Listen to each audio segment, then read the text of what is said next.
हो गया। Hello dear student, आज हामी सुरु गर्छौं 11 क्लास को फिजिक्स सब्जेक्ट। फिजिक्स में हामी पढ्छौं चैप्टर थर्मल एक्सपान्सन। आज को हाम्रो चैप्टर हुन्छ थर्मल एक्सपान्सन। अब थर्मल एक्सपान्सन में increase in the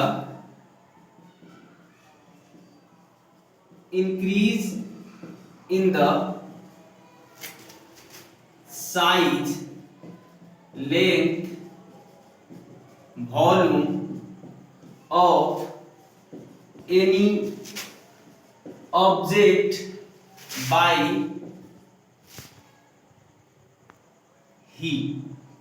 supplying heat energy। और इसको ठीक रिवर्स में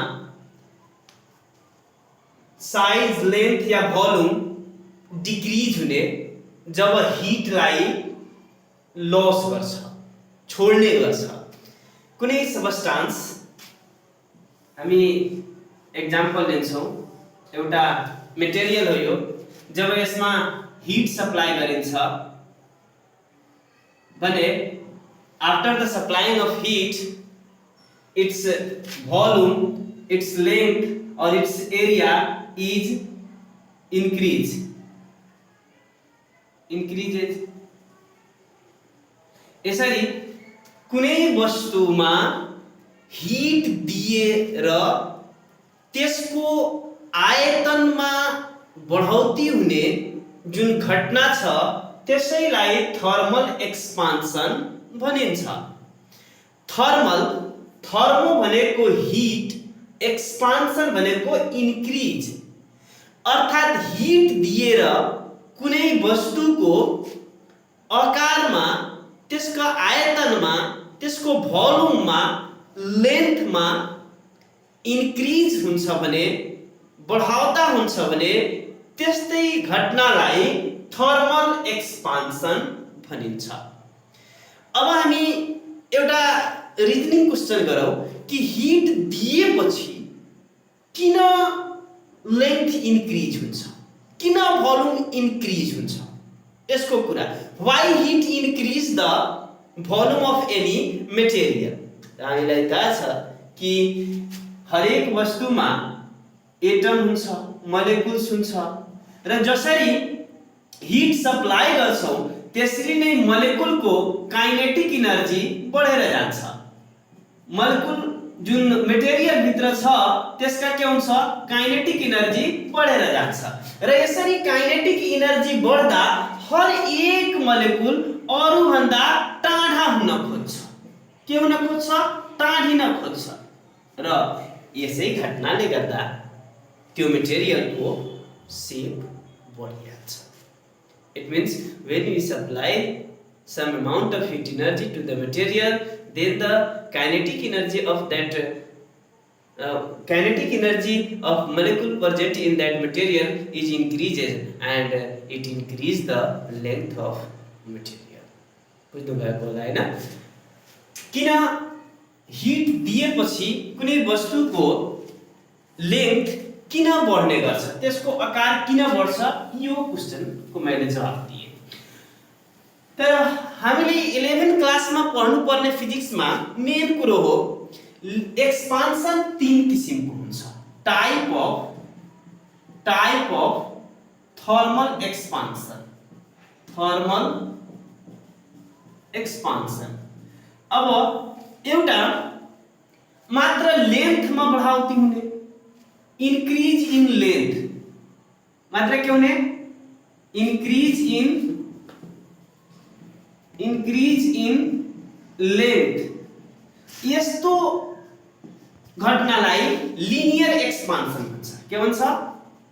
लिनियर एक्सपान्सन।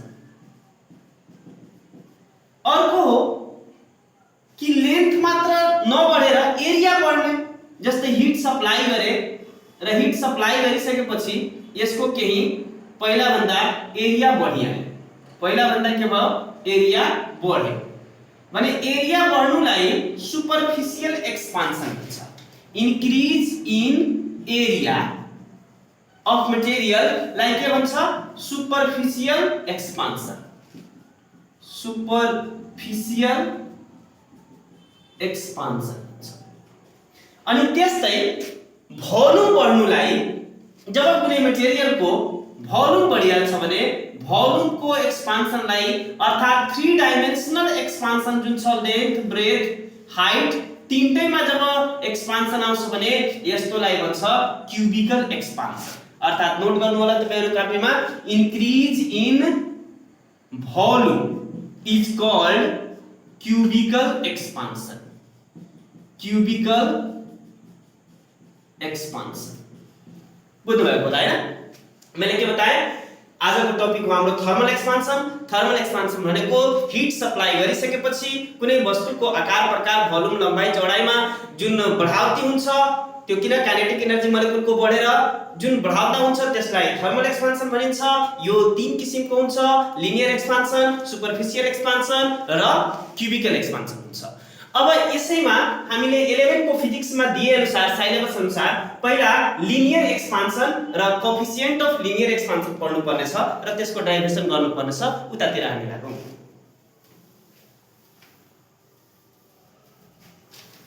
अब हाम्रो अर्को टपिक आउँछ derivation for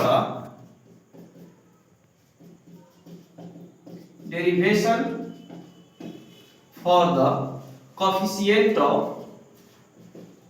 coefficient of linear expansion। ठीक छ, नोट गर्दै गर्नु होला। तपाईहरु पनि नोट गर्नुस् अनलाइनबाट पढिरहेका विद्यार्थीहरु। Derivation of the coefficient of linear expansion या derivation for the coefficient of linear expansion। अब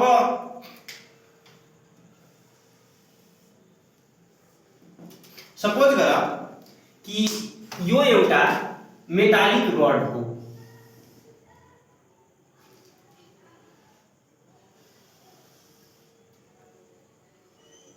यो एउटा मेटालिक रड हो जसको ओरिजिनल लेंथ जुन छ, ओरिजिनल लेंथ यहाँबाट यहाँसम्म त्यो सुरुमा ओरिजिनल लेंथ यसको एल रहेको छ र सुरु जुन टेम्परेचरमा यो रड छ त्यो इनिशियल टेम्परेचर यसको θ1 रहेको छ। जब यसमा Q amount of heat energy supply गर्छ, Q amount of heat energy जब यो मेटालिक रडमा सप्लाई गर्छ तब यसको Q amount of heat energy supply गरिसकेपछि जुन लेंथ बढ्ने गर्छ त्यो फाइनल लेंथ जुन यसको छ त्यो L2 हो। L1 यो यसलाई L2 मानिहाल पूरा लेंथ। कुन बेला जब Q amount of heat energy supply गरेछ त्यो बेला फाइनल जुन यसको लेंथ भयो त्यो कति भयो L2 र त्यति बेलाका जुन फाइनल टेम्परेचर हुन्छ त्यसलाई हामी मान्देउ θ2। ठीक छ, यहाँसम्म बुझेको होला हैन? तपाई पनि बुझिराख्नु भएको छ नि त? ओके। अनि अब यही कुरालाई हामी यहाँ भाषामा लेखौं त एकैछिन। Suppose original length of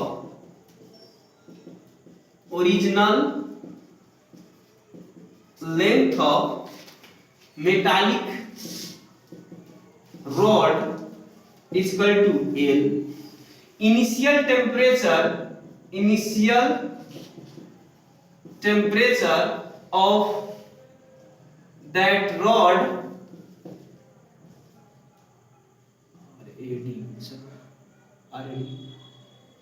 is equal to θ1 and final temperature in original length, final temperature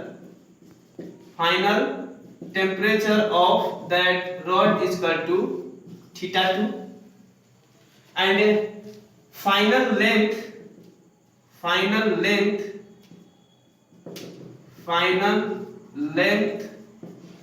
of that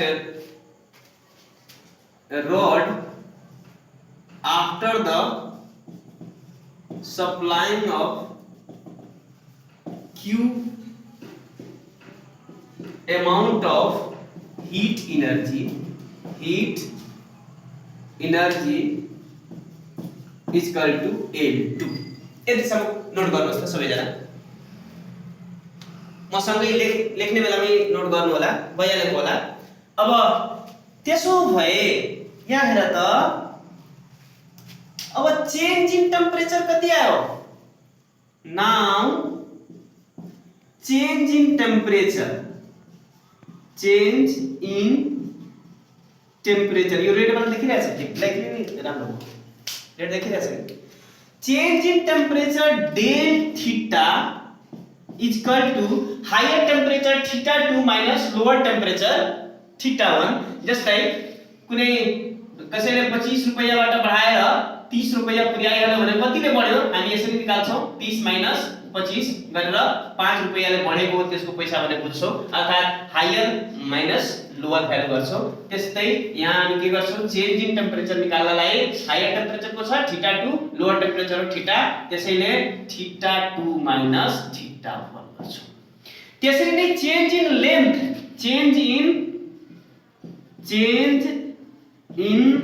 length del L is equal to final length L2 minus initial length L1 छ। ठीक छ, यहाँसम्म बुझेको होला। अब अगाडि जाउँ है। अब के भन्छ? यति पहिला नोट गरिहाल्नुस् त छिटै सबैले। मैले 1 मिनेटको समय दिए, तपाईहरु नोट गर्नु होला, फास्टमा नोट गर्नुस् त यतिकैमा।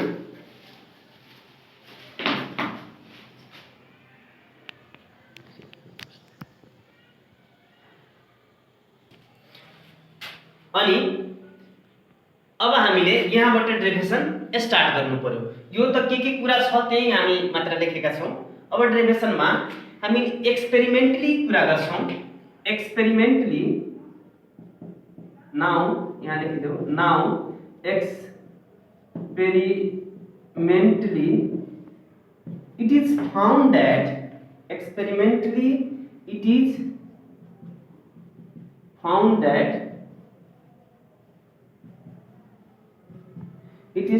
that increase in length is directly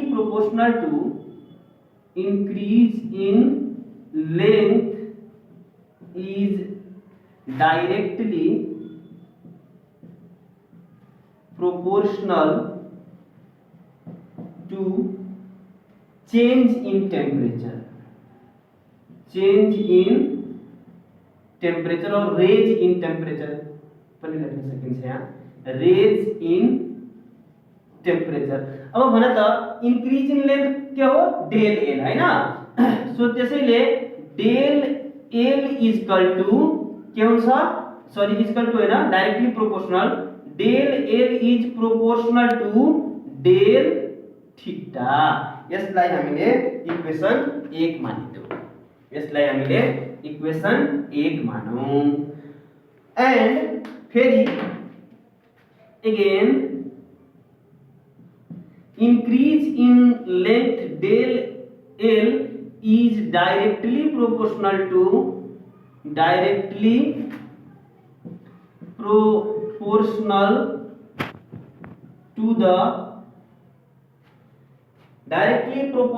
the original length of rod। Increase in temperature is also directly proportional to the original length of rod हुन्छ। अर्थात यसैलाई हामी यसरी लेख्न सक्छौं, del L is proportional to original length L1। यसलाई हामी equation 2 मानिदेऊ। ल है, अब माथिबाट म मेट्छु। Combining the equation 1 and 2 भनौं।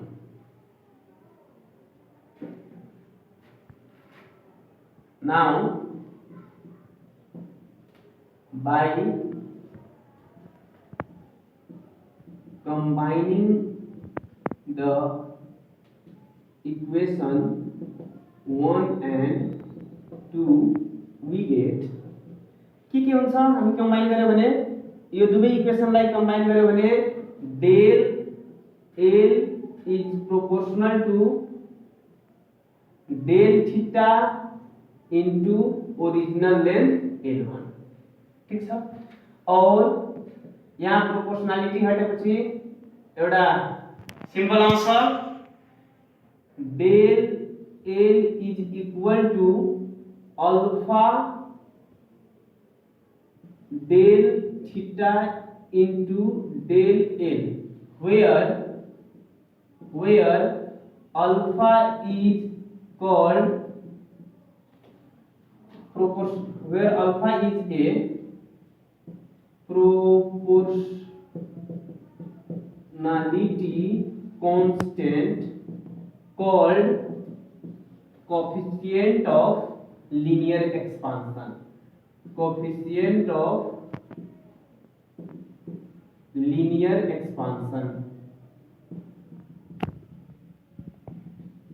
यही हामीले कोएफिशिएंट अफ लिनियर एक्सपांसन को लागि जुन निकाल्दै थियो त्यो अल्फा जुन यो आयो यही अल्फा हो कोएफिशिएंट अफ लिनियर एक्सपांसन। अब यसैलाई हामीले डेराइभ गरिहाल्छौं।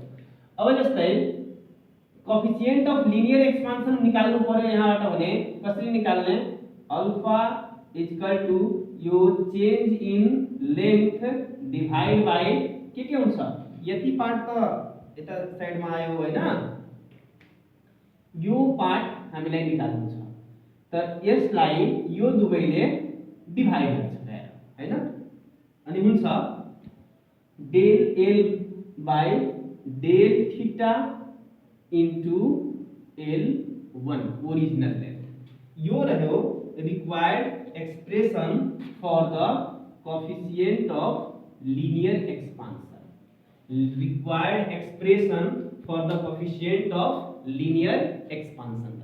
अब यसलाई डिफाइन गर्नु पर्दा कसरी गर्ने कोएफिशिएंट अफ लिनियर एक्सपांसन लाई कसरी डिफाइन गर्ने भने हेर त change in length by the change in length per degree to the original length change in length per degree to the original length change in length per degree change in length to the per degree original length ठीक छ। अब यसका unit का कुरा गरौं भने unit का कुरा गर्नलाई यसरी हुन्छ लेंथ छ भने चेन्ज इन लेंथ माथि अल्फा को भ्यालु चेन्ज इन लेंथ त लेंथ लाई जहिले पनि मिटरमै नाप्ने हो नि त यसका युनिट यही हो फेरि divide by change in degree अर्थात change in temperature degree Celsius अनि इन्टु ओरिजिनल लेंथ मीटर त मीटर र मीटर के हुन्छ क्यान्सल हुन्छ यो मीटर र मीटर क्यान्सल भयो बाकी के रह्यो पर डिग्री सेल्सियस त्यसैले यसका युनिट बाकी रह्यो पर डिग्री सेल्सियस युनिट के हुन्छ यो पनि याद राख्नु होला कोएफिशिएंट अफ लिनियर एक्सपांसन को युनिट हुन्छ पर डिग्री सेल्सियस ठीक छ दुईटा कुरा क्लियर भयो।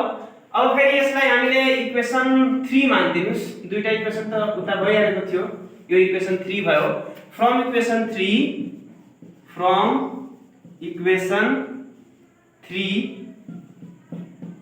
इक्वेशन 3 बाट हामी के पाउँछौ एकचोटी फेरि म लेख्छु इक्वेशनलाई यहाँ इक्वेशन 3 यस्तो छ डेल L अर्थात increase in length equal to coefficient of linear expansion alpha into change in temperature del theta into original length L1। अब यहाँ हामीले अहिले भर्खरै लेखेका थिए change in length is equal to हामी पढेका थियौं भर्खर final length minus initial length equal to alpha into del theta into L. अब यो एल उता जान्छ भने माइनस एल उता जान्छ भने के भइहाल्छ प्लस एल भइहाल्छ भने और यता L2 equal to alpha del theta into L1 plus L1 यति आउँछ हैन। यता हेर्नुस् त यो L1 लाई बरु यो साइडमा ल्याऊ यसलाई यसरी लेख्न मिल्छ L2 equal to L1 plus alpha del theta into L1। अब दुवैबाट L1 कमन लिन सकिन्छ L2 इक्वल टू हामी यहाँ लेख्छौं L1 त्यता 1 बाँकी रहन्छ 1 प्लस अल्फा डेल थीटा यति भयो। ल है मैले के गरेको यहाँ L1 र यो L1 यो प्लस भन्दा यताको L1 र प्लस भन्दा उताको L1 दुवैलाई कमन चिज दिएको छु यहाँ र बाँकी कति रह्यो यता केही छैन भने 1 यता बाँकी रह्यो अल्फा यो होल बाँकी रह्यो अल्फा डेल थीटा। यसरी नै यो हामीले यो इक्वेसनले हामीलाई फाइनल लेन्थ अफ रड बताउँछ। This is the required expression for the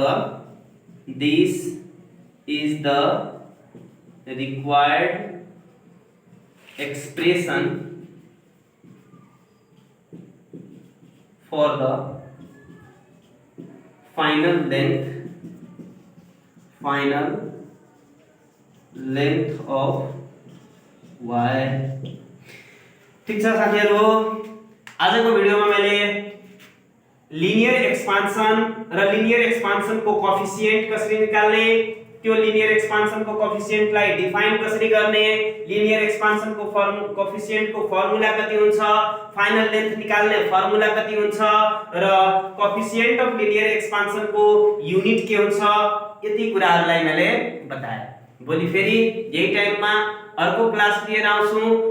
भोलि तपाईहरु मसँग डाइरेक्ट जोइन हुनका लागि, अर्को क्लास जोइन गर्नका लागि या कुनै नयाँ भिडियो चाहियो भने YouTube च्यानलमा online science class by Khurshid आलम च्यानललाई सब्स्क्राइब गरिदिनु होला। अनि कुनै अर्को किसिमको समस्या भयो भने नेपालका स्टुडेन्टका लागि यो मेरो मोबाइल नम्बर हो, यसमा डाइरेक्ट कन्ट्याक्ट गर्न मिल्छ। कुन भिडियो चाहियो त्यो कमेन्टमा पनि बताउनुहोस् या यो नम्बरबाट पनि लिन सक्नुहुन्छ। यहाँ फोन गरेर पनि सोध्न सकिन्छ, सर फलानु भिडियो बनाइदिनुस् या मेसेज गर्न सक्छु डाइरेक्ट, त्यसको भिडियो फेरि बनाएर मैले अपलोड गर्छु। हस्त आजलाई यतिकै गरे है, नमस्कार।